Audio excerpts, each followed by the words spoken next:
Without further ado, here comes Sonia Draper. She is with Sleep Country. A warm welcome, please. Sonia, please come up. Teresa Coulter is the head radio buyer for OMD, largest radio buying agency in Canada. Thank you, Teresa. And Lawrence Yaps heads up marketing for Pfaff Automotive. Please come up, Lawrence. Take the stairs. Welcome aboard. Pat, would you like to come and join us? Sure. Okay. Oh, that works. This time? Yep, sure is. Okay, without further ado, I'm going to take the mic to anybody over here. Oh, let's go on the far side. So you have automotive, you have radio buying, you have Sleep Country. But you can ask Sonia probably a double-edged question because she also worked at Home Depot for a long time. Who would like to go first with a question for our ad panel? Is this thing on? Wow, that was easy. Okay. What can radio people do when they bring you presentations that don't fulfill your requests? Anybody on the panel? Say it again. Well, that's loud. Can you repeat the question, sir? How you get salespeople come to you with presentations that don't necessarily address your needs. Yep. You're very patient, and Teresa's nodding like she says, "Oh yeah, all the time, John." Do you want to go first? Sure. So a lot of our business now, as most people know, is national. So we don't have as much of a relationship with our direct sales reps anymore. Nature of the business, obviously, as a large agency, it's all about making it more efficient and deals, and not so much about relationships anymore. So I know, which is really unfortunate because I've been in the business 25 years, and I like to say when we first started in the business, it was all about relationships. It was all about dealing.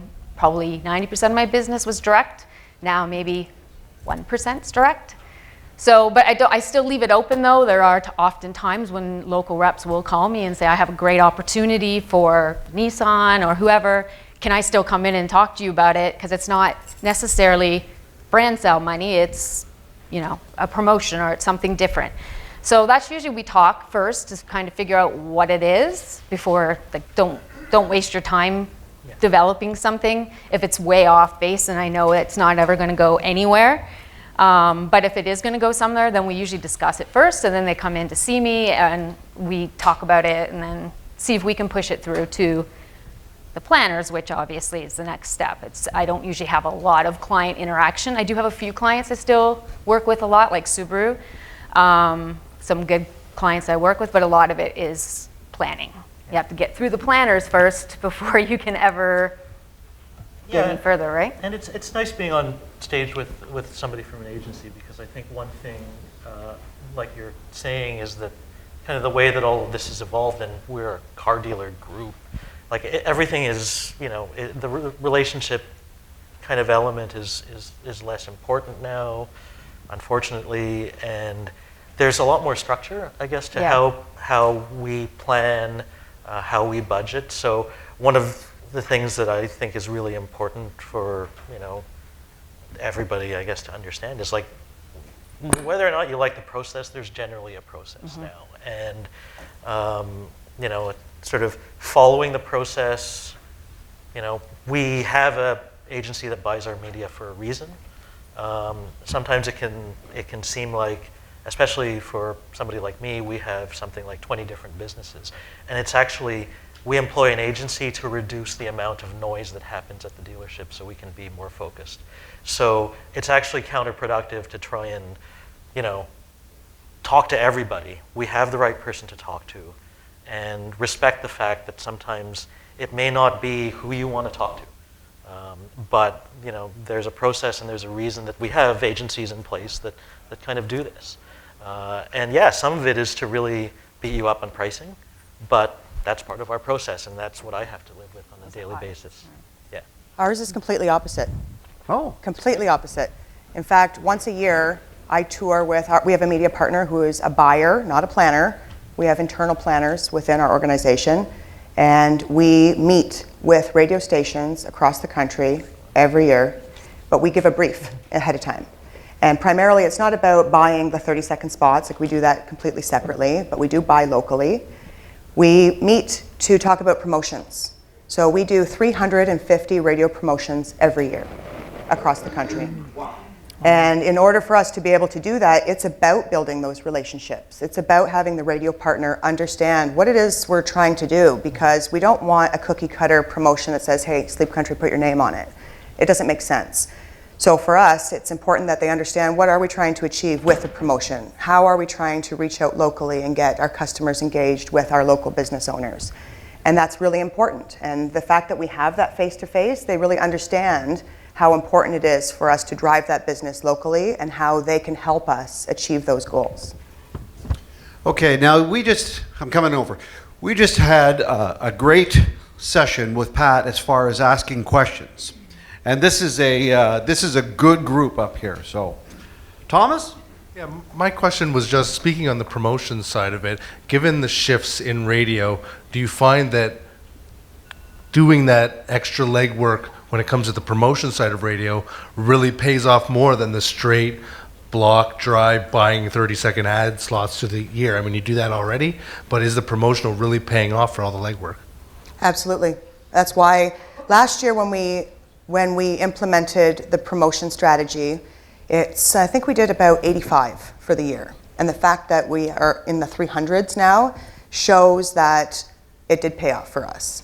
And that's where the metrics piece is important, but that's also where the creativity is important.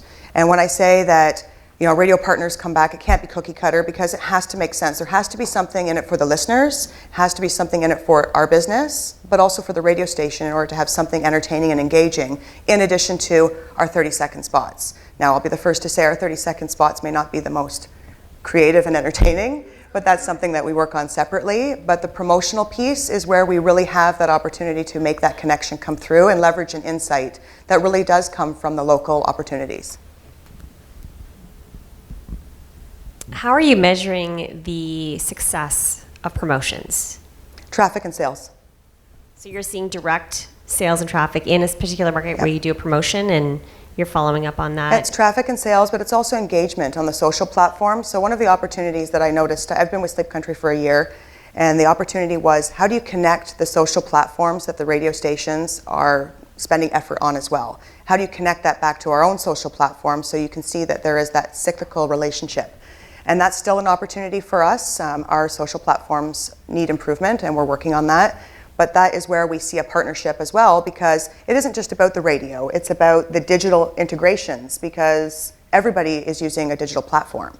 It's all about managing your channel strategy appropriately, and for us to have that element of a conversation with our customers through something fun, like a radio promotion, that's important. And we want to make sure that we can leverage that, because there is a human side to our business and real people that work in those local communities that have an opportunity to be a part of it too. Teresa, you were here a couple of years ago on the ad panel, and you said, bring us ideas, and please don't keep saying no to everything that we ask. What's changed? I would probably say what's changed is advertising agencies. It's the ad agencies that have changed. Even over the last few years, it's gone to a national buying that I could have my son come in and buy it for me. Like, I feel like it's kind of gone that route. It's all about global audits, efficiencies, and it's taken the fun part out of being a buyer, right? So the opportunity to work with people locally has pretty much disappeared. So that's why I still try to keep my local relationships. I find they're very, very important. That's the way I get to keep, I know the knowledge I have of each market that's the base I have. And if you look back 10 years when I would have, I don't know how many reps calling me every week saying, can I come in and see you? I have a station presentation, come on in. Now maybe one a year, where I used to have one a week, because we don't have those relationships anymore. And like you were saying, Sonia, like those relationships were very important to us. To us, relationships were where we got the best value, we got the best buys, we got the best stations, we got the best placement, we got the best promotions. It was those relationships. It wasn't about, I mean, the numbers are important, the money's important, but it was also about what could we do extra to make sure this campaign's successful for our client so they come back and spend more money in radio. And so we don't see that anymore because agencies have gone to a structure where it's like we used to have a buying team of 20 people. Now we have a buying team of 3 people doing the same work. Jerry McCrell and Byron Garby are not in the room right now, to the best of my knowledge, but if they were here, the national guys aren't bringing you ideas. So how do we get ideas to you? Because radio station, this room is filled with people who are creative and have great ideas. Yeah. But we're not getting those ideas. Those ideas aren't coming because now it's just That's reactionary. Sort of the bottom line. Yes. Do you want the ideas? Yes, I do want, yeah. And that's why I'm saying to local reps, don't forget about people in advertising agencies. There's not a lot of radio buying teams out there anymore anyway. There's probably 2 in Canada who do just radio buying. So my team, all we do every day is buy radio. There's one other agency, Dave McDonald, where they buy just radio. But everyone else, other agencies, it's a mixture of buying radio and TV. And usually radio is a secondary, I'm a TV buyer and I'll buy radio for that 5 minutes when I have time. Yeah, I think, maybe, obviously the budgets and the plans kind of depend on the size and scale of your business. But, there's, John sent us an email as a thought starter a few days ago saying, like, how can radio sort of shout its success in a realm where it seems like digital is encroaching on everything? And I think part of the, you almost need to understand that radio is just, unfortunately or not, I view it as another thing that we're looking at. And so being able to relate your success or your advantages relative to all of those things is very important, and explaining kind of how that fits into the mix of the story that the client is trying to tell. It's not enough to say, this is a great deal, or we're reaching this many people and it's efficient, and boy, people spend a lot of time in their cars and they need to listen to the radio, and I mean, we buy a lot of radio. But it's actually like, how do you tie that into the stuff that you're doing in digital or the stuff that you're doing on TV as part of that overall mix, and how does it contribute to that? So, sadly, we are merely a log on the fire. We are not the fire. Yeah, and that's kind of okay, I think. And I would consider myself to be an advocate for radio. But I don't listen to as much radio as I used to. So it's, how can you kind of spin that? And actually, is there areas that radio media needs to evolve to accommodate that? So, as an example, as I've spent less time listening to radio, I'm listening to a lot more podcasts, and there's advertising on a lot of podcasts. And is that considered digital or is that considered radio? I don't know, right? And how does that fit into the mix? And because I listen to a lot of podcasts now, I ask myself, like, wow, maybe should I be looking at advertising in podcasts or sponsoring a podcast? Is that competitive to you, or is that part of your world? I don't know, and I think it really depends on how you see that. Question Yeah, for Lawrence. Sure. Lawrence, FAF has got multiple different automotive brands. Yes. How do you, address the complexity of advertising those various brands, from high-end premium brands to more, everyday automotive brands? And then you mentioned you've got an advertising agency. If a local rep has a brilliant promotional opportunity and idea, how do you make sure that those ideas, concepts, opportunities, whatever it is getting to your desk or the marketing people at FAF, and that the firewall at the agency is not without us going around the agency and going directly to you? Well, I think that if the agency is a firewall, then it's not the right agency. I trust the people that I work with at my agency to share with me. They share with me everything they get. I'm actually the one that shuts down a lot of it. Much of it because of budget reasons, much of it for kind of operational reasons. So I think that if I was working with an agency that was just tasked with saying no, then maybe they would be the wrong agency.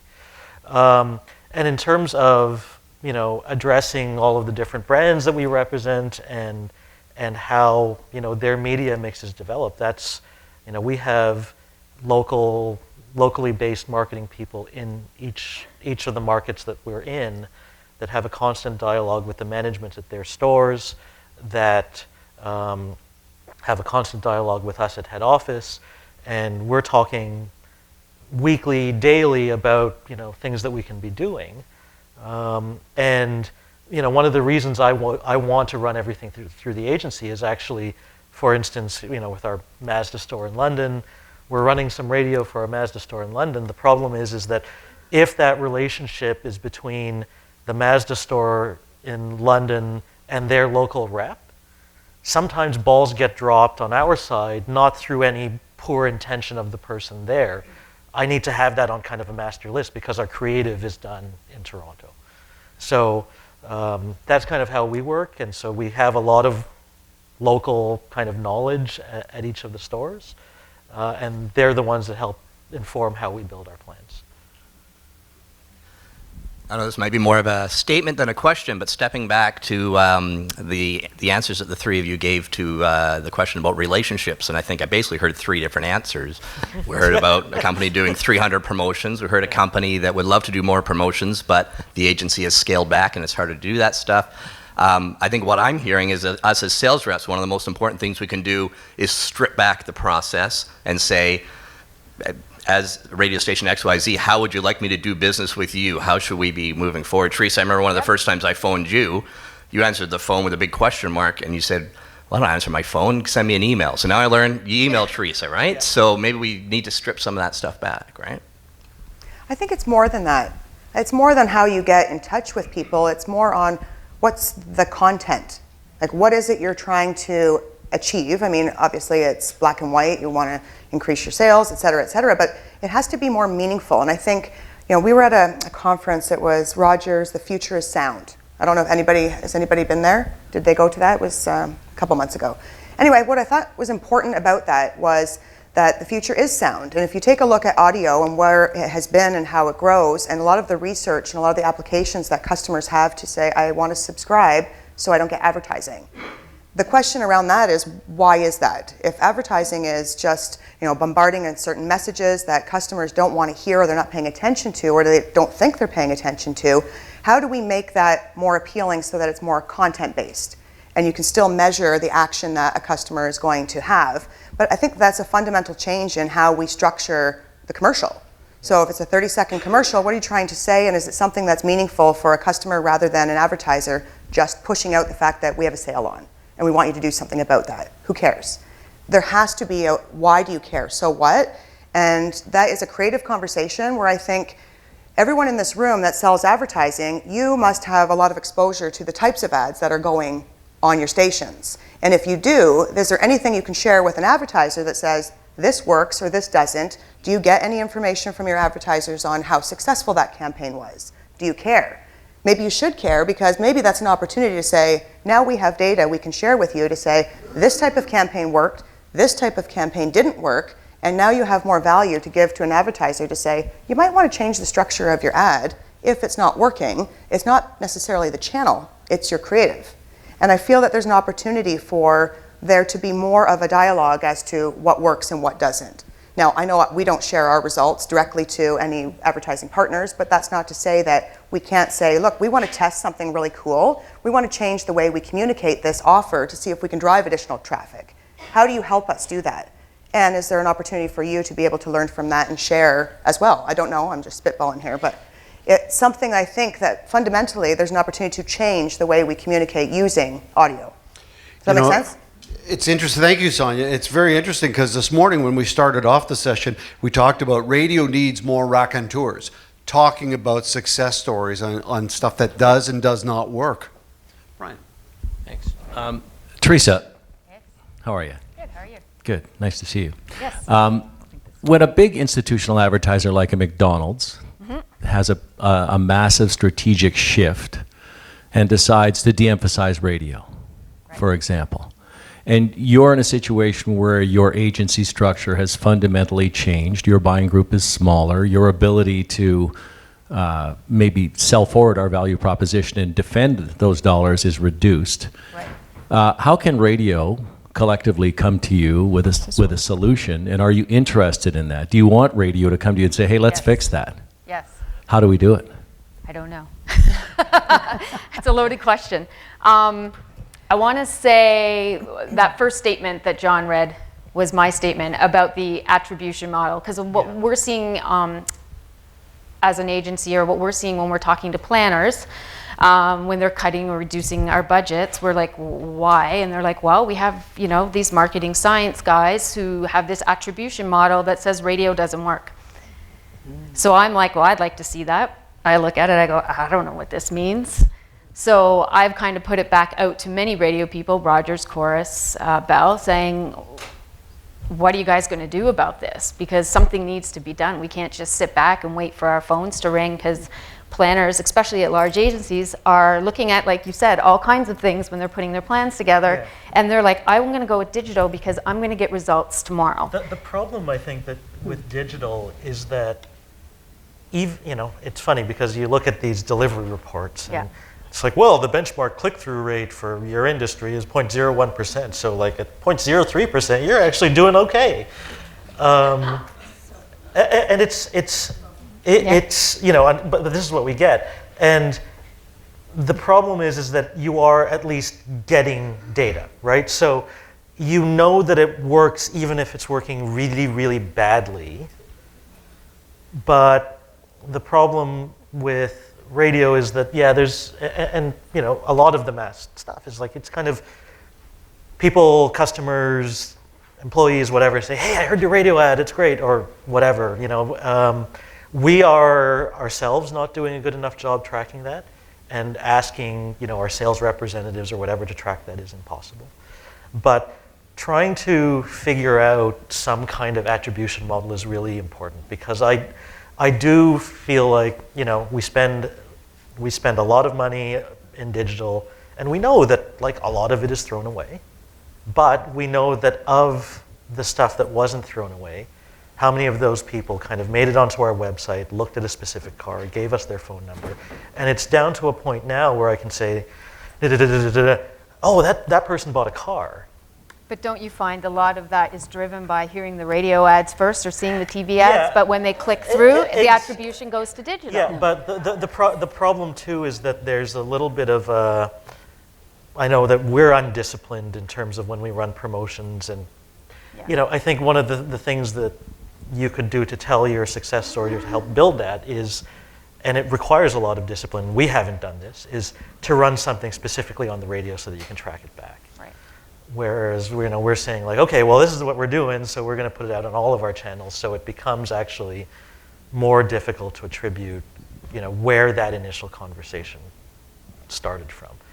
With a lot of the product we're selling, especially on used cars, people are going onto AutoTrader and searching and whatnot. So radio is kind of more about building brand and about building your company's story. So it's very easy to not attribute that, but for you guys to be able to say like, okay, here's a company that ran something specifically on radio, and here are the results that you saw from it. That's at least a step, right? But that requires a lot of discipline on the client's part, and a lot of us don't have that discipline.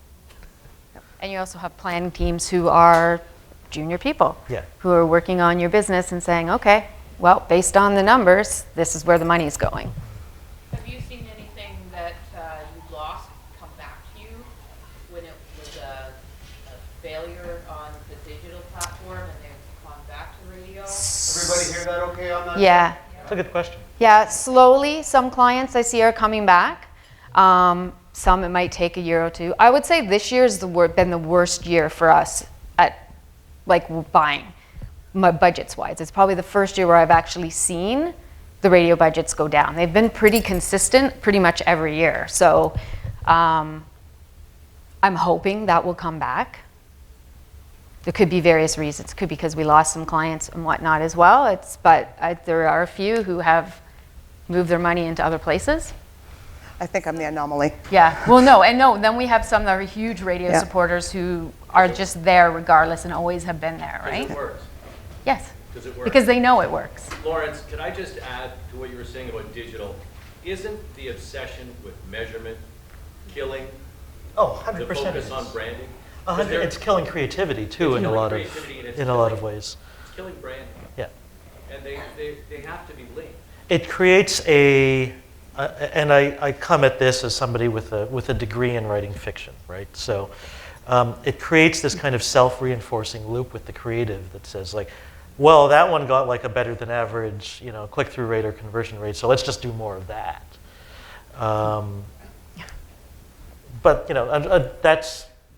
that's one of the things that you guys have to contend with. And how do you refocus people on telling their stories? It requires people either at a certain level to want to do it.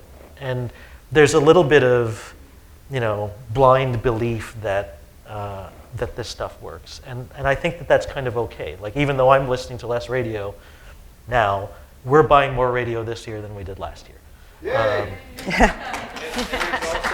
But it's not because I'm I listen to so much of it, but I do believe in it at a certain level.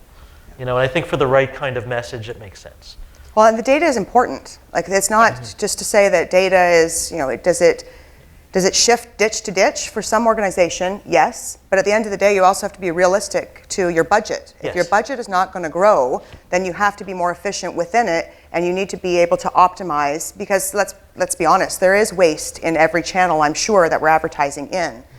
But you don't know exactly where that is. That's why companies will rely on media mix modeling or attribution models, because that's really the only information available to us in order for us to be able to take a look at what do we think is working and what isn't. And if we have to take $1 from one channel and put it somewhere else, where are you going to take it? And you're going to take it based on your educated guess on the data that you have available to you. So there's it's not cut and dry, so there is that science and art that you really it's a double-edged sword that you need to be careful, but you also have to do your best guess in what's going to drive your business and the results of your advertising messaging. Okay, let's try something just for the heck of it here. This is a room of car dealers. Every one of them is a principal car dealer, hypothetically. No, that's not fair. Every one of these people has a radio budget, but they don't know. They have an advertising budget, but they don't know where to put it. So go Sonia, Teresa, Lawrence. You can tell them where to put the budget or what's worked for you. Maybe it's radio, maybe it's not. You need to understand who you're talking to first. Yeah. So I think it's not just, oh, that looks good to me. I think I listen to the radio, so that's where I'm going to put my money. It's understanding your customer the best way that you can. So if I know that you're a car dealer, and your audience is going to be 18 to 25, you want to go after a younger crowd.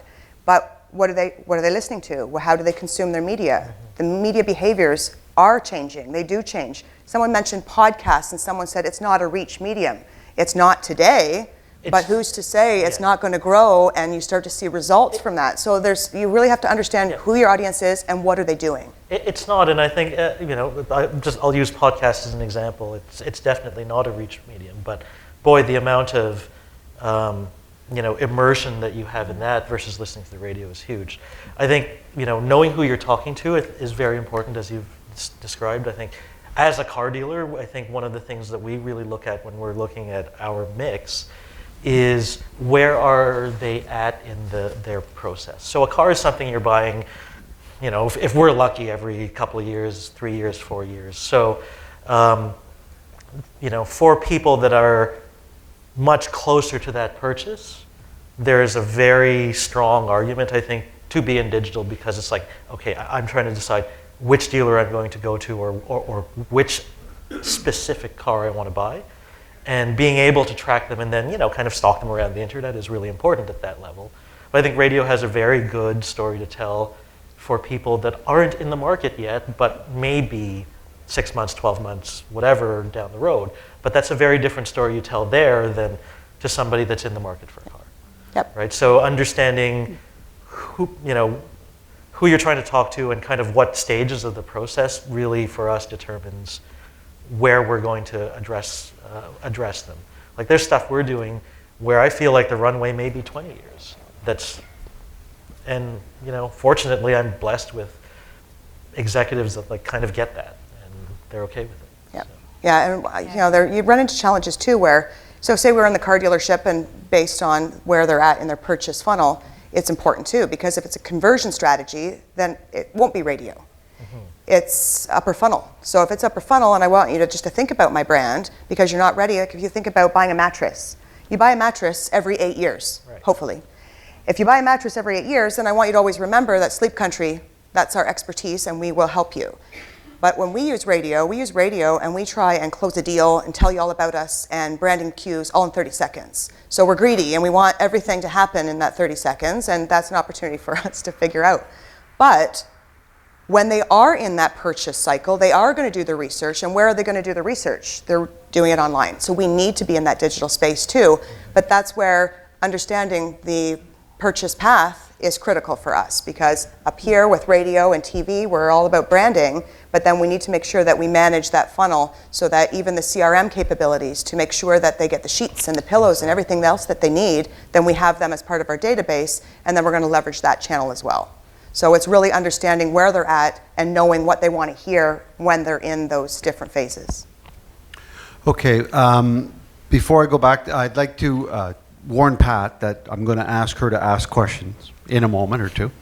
Teresa, I just want to take you back for a couple moments here, way back to when you saw a lot of local reps.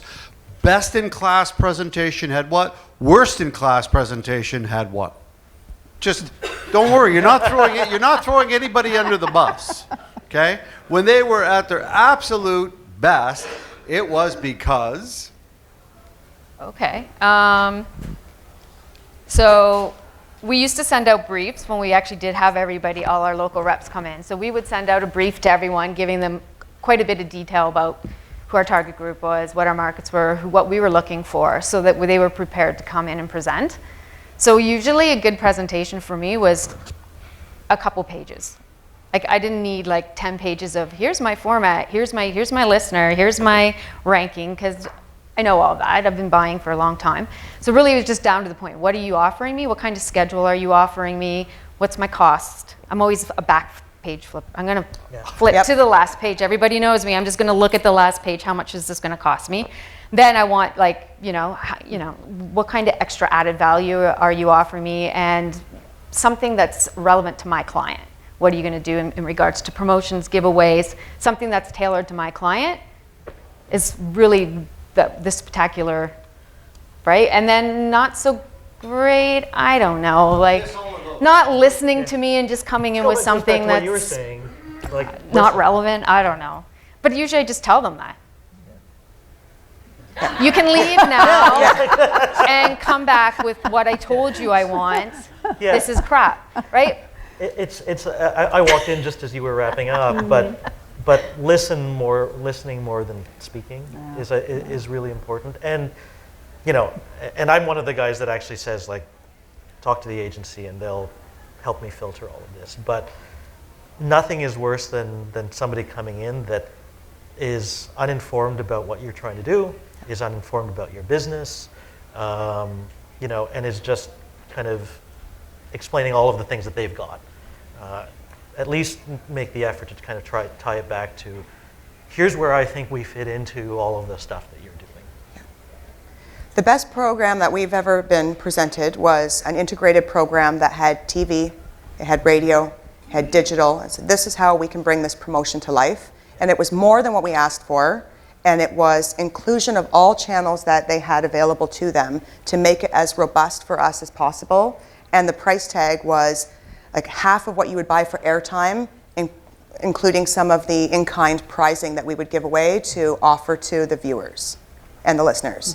And that one was the best plan that we've ever received because it was so thoughtful, and it included even the giveaways were tied into the content that was going to be shared, and that one was brilliant. But all of the programs that we sign up for day in and day out are relevant to our customers, they're relevant to the local communities in which we're in, but they leverage everything available to them to try and offer that additional value.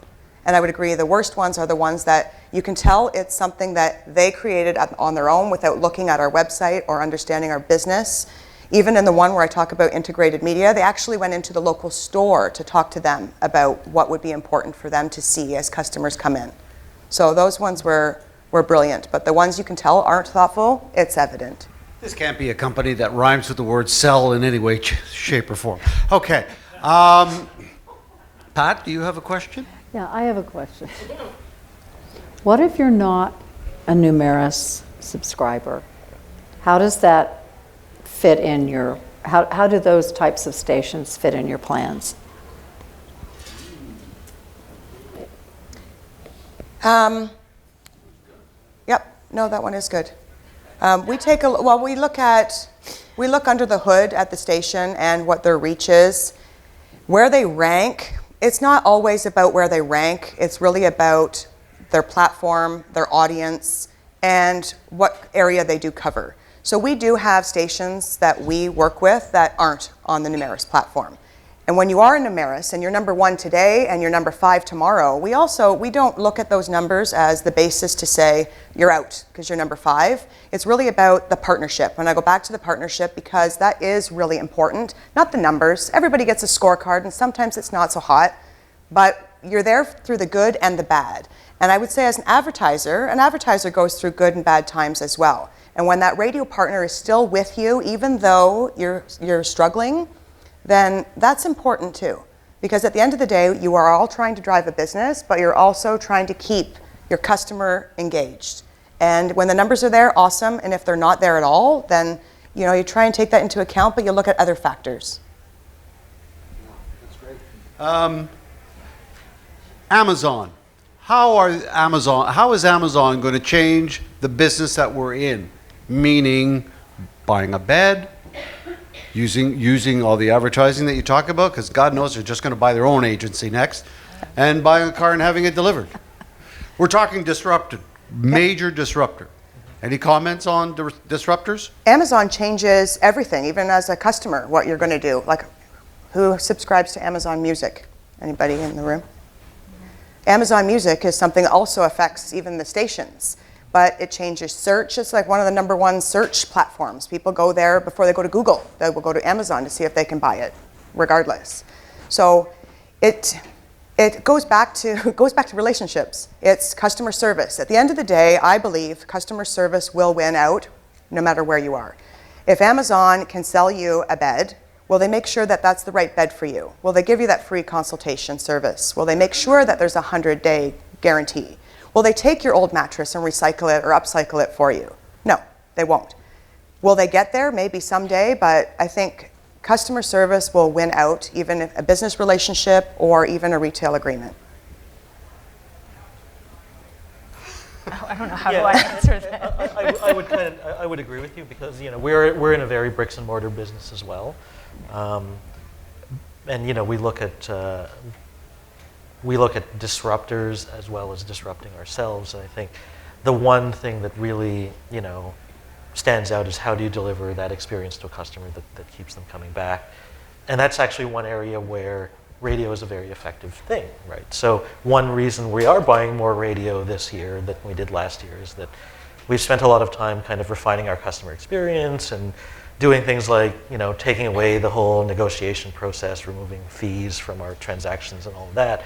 It's like, wow, now I actually have a story I can go and tell on the radio that I didn't have to tell last year, right? So that's kind of where I think it's relevant. It's a very relevant medium because it allows you to engage, at that kind of level and not just be throwing payment ads at people. Mm-hmm. I would never throw a payment ad at somebody on the radio, but to talk to them about why they'd want to come to us instead of somewhere else, that's a great place to do it. Yeah.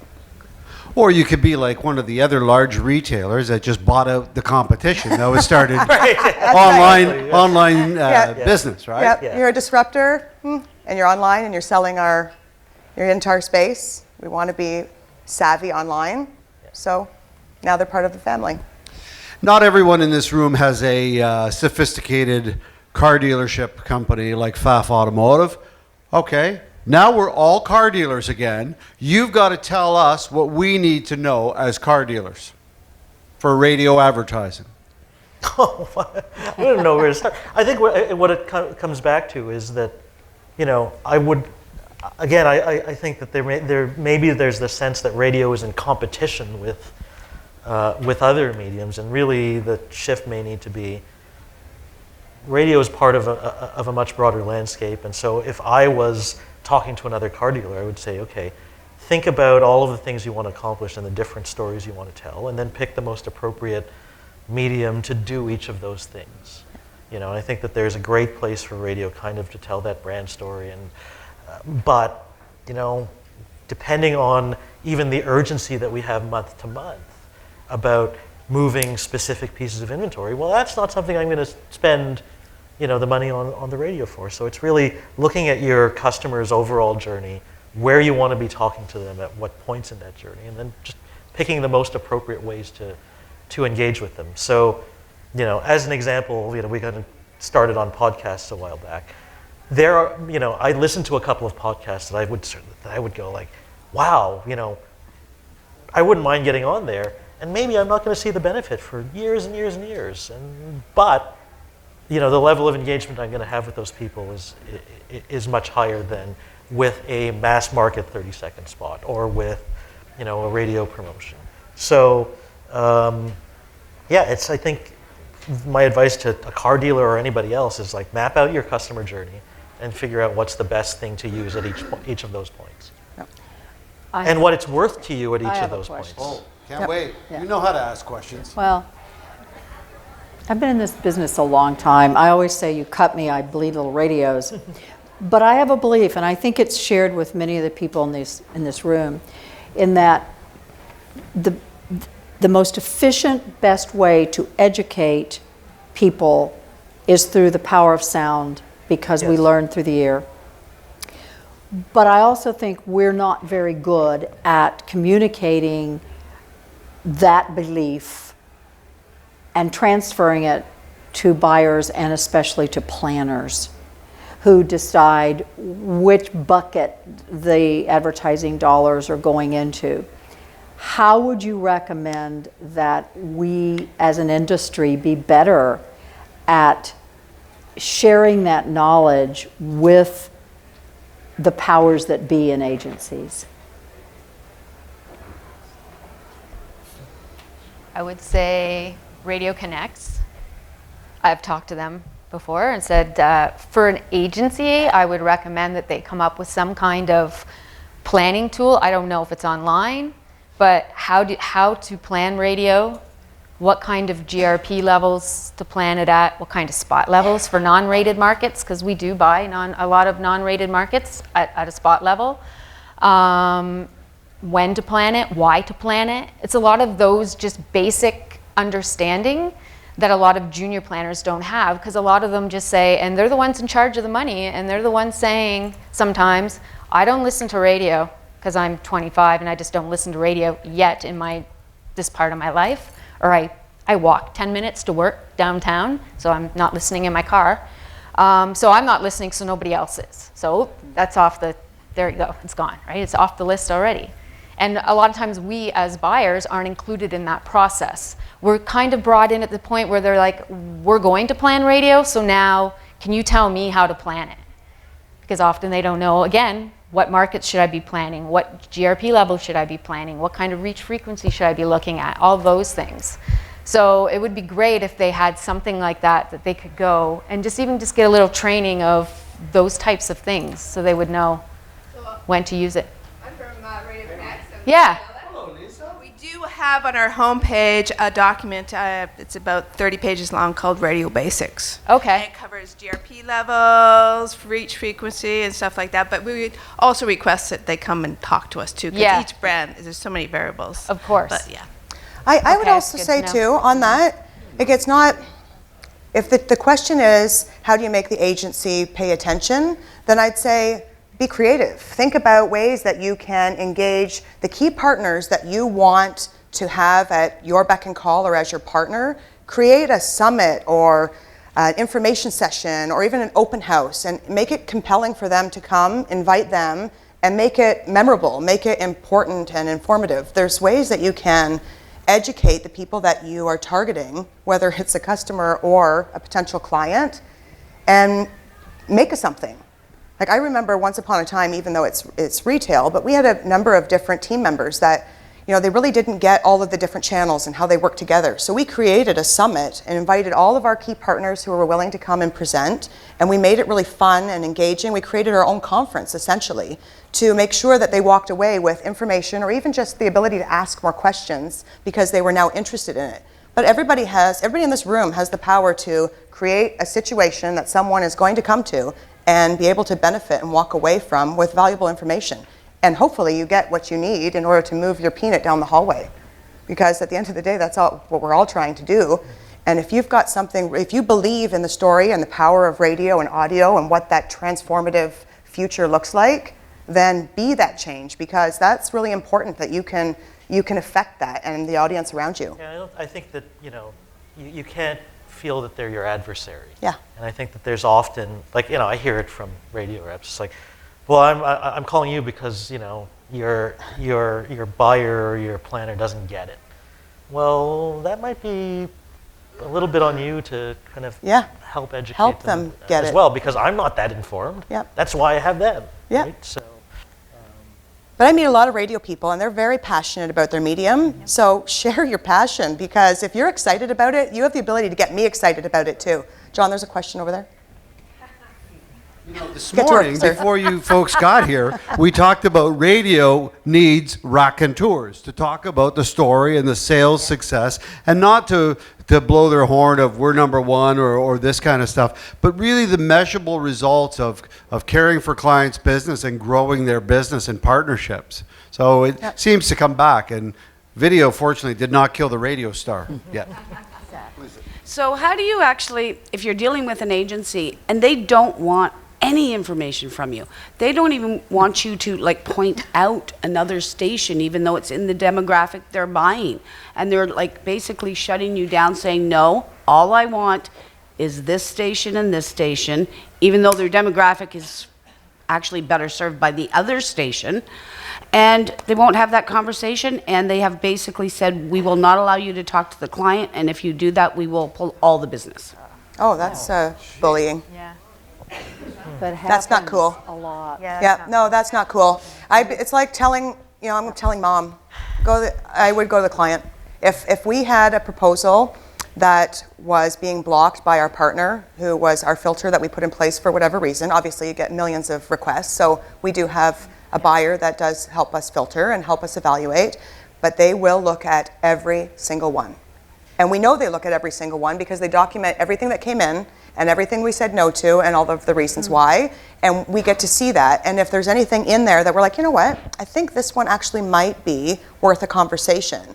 Because at the end of the day, the client is the owner of that business, and that's important to them. If that bullying is what I would call that is happening, I would tell mom. Yeah, at that point, the client-agency relationship is broken, right? Like, you know, like I said, I say no to my agency a lot, but they bring things to the table, and you know, if the client is going into the agency and saying, I want to buy these stations, I want these specific billboards, and I want TV spots on these channels, and well, then what do I need them for? Exactly.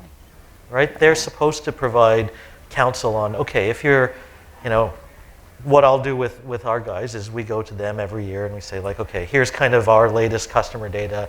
Here's the profile of the customer we're trying to reach. Here's what we want to do. Come back to us with a recommendation. And it, you know, there's some stuff that's been on the plan for a long time, but it shifts, and it shifts based on the priorities of the business. And if I'm going to my agency and saying, buy this billboard and buy these radio spots then I could do that myself. You can do it. Save yourself some money. Okay, I've got a question for you, because earlier today I talked about having a relationship with a client and an agency at the same time. Now, Sonia and Teresa, I've dealt with you before, and you guys have been more than fair in terms of, and patient listening to different ideas, no matter how harebrained they were. But I talked about before having an agency relationship and a client relationship, and respecting them and keeping them in the loop. And it's a bit of a fine walk you do here in terms of balancing that. No agency wants to be surprised. No. Right? But you guys are cool with that when there's a relationship with both client and agency. That may answer a little more of your comment. I think so. I think it's just, it's also, you know, you get a million requests every day, right? So, you know, just be realistic in your expectations that, can I have 30 minutes of your time? Maybe not, you know, and that's why I think a lot of us put kind of that initial filter in place to begin Yeah, with. that's my sure. job is to, my job is more to have that relationship with the reps and for them to come to me and say, okay, well, this is a bigger thing. I think, you know, should we get the client involved? And then that's when I'll be like, all right, yeah, let's work together because they do need to give some input. And why don't you send it to them and CC me on? So I'm in the loop so they don't come back to me and go say, hey, John called me. And I'm like, oh, I wonder what he sent you, right? Like, I already know. I'm like, yeah, John called you. That's great. What do you think, right? And then we can work together to make sure it happens, right? I'll tell a bit of a story. So we've got a dealership in Kitchener, and they're already on the radio. And then I kind of got surprised just last week that they, you know, basically they gave the radio station a van to use as a promo vehicle. And then they charged it to, and I'm supposed to be in charge of the marketing budget, right? So, and keeping them on track and making sure that we don't spend too much money. And it's like, oh, like we gave away a lease on a van for a year. And actually, when I started to dig into the deal that they did, it was like, it's actually not bad. You know, I probably would have said yes to this, but I was completely blindsided. And now I've got my backup, and you know, so that's where, you know, that kind of local relationship and trying to keep the agency in the loop and the client in the loop, it's a balancing act. But your agency is essentially your business partner, and they represent your brand. So in a situation that you're bringing up, if that is not how the brand is represented among the world, then that is a bit of a problem, because if they are not being a good business partner, then that's a shame, because that's something that is important. But they really should be your partner, and when it's an opportunity that makes sense and it ladders up to the strategy, then there should be a voice at the table. But I would say when you're presenting that proposal, you know, time is really important for a lot of the people that you want to share your ideas with. So finding out that right process for the different people that you do want to sell your idea to, that is also critical, and understanding what that process is. I know earlier we talked about, you know, making sure the right business decision maker is in the room, and yeah, that's going to be key. But I'd say the first thing you should focus on is making sure that your idea ladders up to their strategy, or else having a seat at the table may not make sense. Yeah. Is there anything else in this room? Speak now or forever keep your hand down. Oh, sorry. Jordana. This question is for, excuse the manly voice of this cold. This is for questions for Teresa, but I guess it could actually go for all three of you. Like you said, considering that the relationships with reps doesn't really happen anymore because now everyone's kind of going to a national rep house. A lot of these national rep houses are obviously offering you a cluster of stations. Yes. So you don't have the opportunity to hear from, let's say, the smaller stations, like myself, to give you those cool ideas of different non-traditional revenue types of ideas, because the national rep houses don't know about the promotions. They're just buying brand sell. So how, for myself as a rep, how do I get to you without really pissing off my national rep house to be giving you these ideas of cool promos that we're having, or you know, the digital side as well, because we have a digital platform that our national rep house isn't giving to you. It's all brand sell. Right.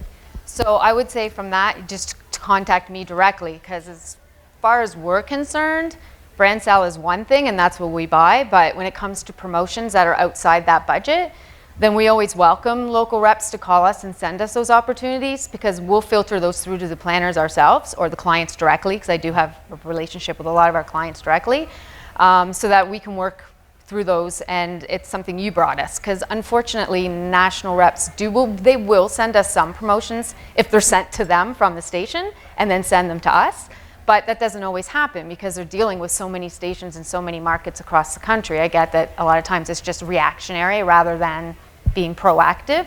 So yeah, I still do a lot of like promotions with stations direct and the lower, like the other stations, not the big guys like Z103s and you know, like Classical and whoever that call me up, and I'm like, yeah, that's a great station, because I don't look at radio stations top down either. I don't go, all right, I bought the top 4 stations in Toronto, I'm done. Yeah. Right, I just got the same listener because they're all this duplicate audience, right? I'd rather buy 1 and 3 and 8 and whatever I need to do to make sure the puzzle fits together for that particular brand and who I'm trying to reach at that time. So it shouldn't be all about the numbers. It should be about that audience and who you're reaching, the fit, right? Yeah. So and we get a lot of approaches from local stations. Like I get a ton of them directly, and I always share them back. And you know, if the people that are buying our radio kind of know about it and they feel like it's a good fit and it's worked out more kind of, I guess, in the markets outside of the GTA, that's cool. Yeah. It's also a good opportunity to prove that you have the right audience. So if you do a promotion and it's successful and there's traffic and sales attached to it, then you're also proving that, hey, people are paying attention and they're listening to your brand on our station. Maybe next year you want to consider buying it because we've tried it with this promotion. Yeah.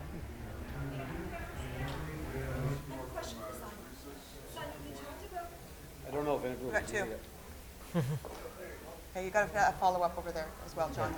Sonia, you talked about promotions, and I'm a big fan of radio promotion / contesting. Is one of the reasons you like it so much because it's so hard to measure radio? People say that all the time, but by doing promotions, do you create a data capture sort of end result where you do get something tangible because people want to they really want this database list and they want to mine it after? Is that something that you find valuable? Coming from the broadcast side? It's something that is valuable, and that's on our roadmap. We have not done a great job of CRM or data capture up until now. We're starting to build what that looks like.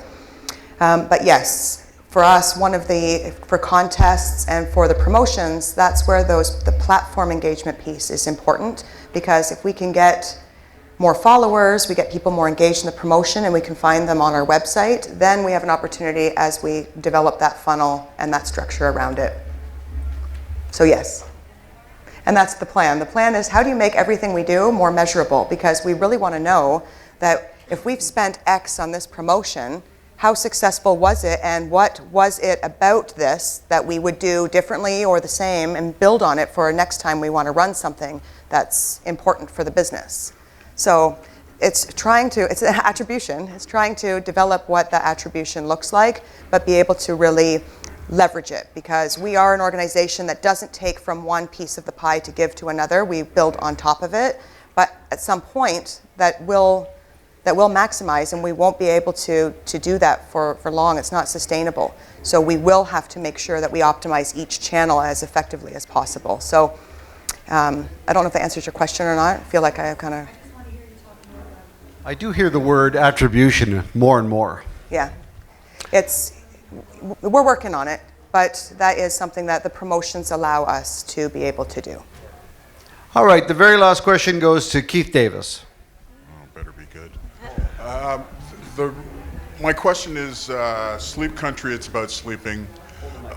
Sleep Country is about sleeping. FAF, it's the driving experience. These are 2 things that translate extremely well using radio. But at the same time, I'm part of an organization that has digital, and we do social, and we also do promotions.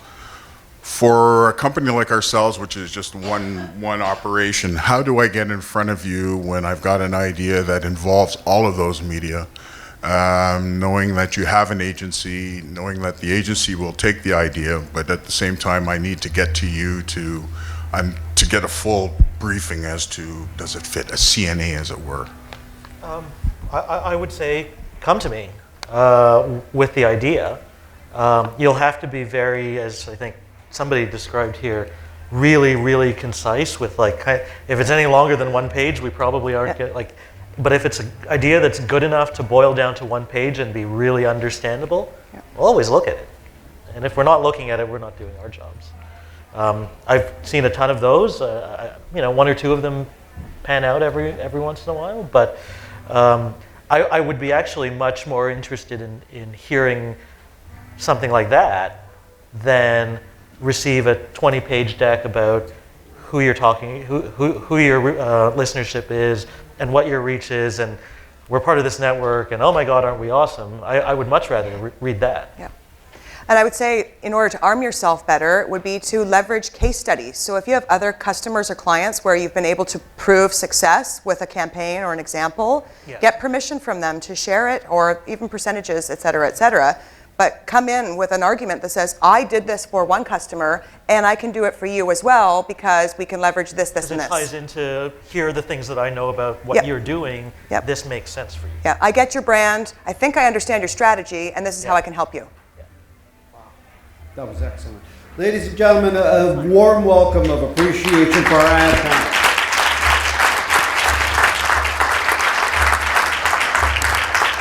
So what is 2020 going to be like for you? Will it be epic on the 100th anniversary of radio?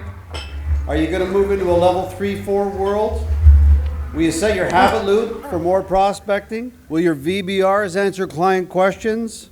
Will you be a finalist here next year for Sales Best in Class presentation, which we're about to hear over lunch? Who's hungry? Thanks for coming out, everybody, and sharing your valuable time.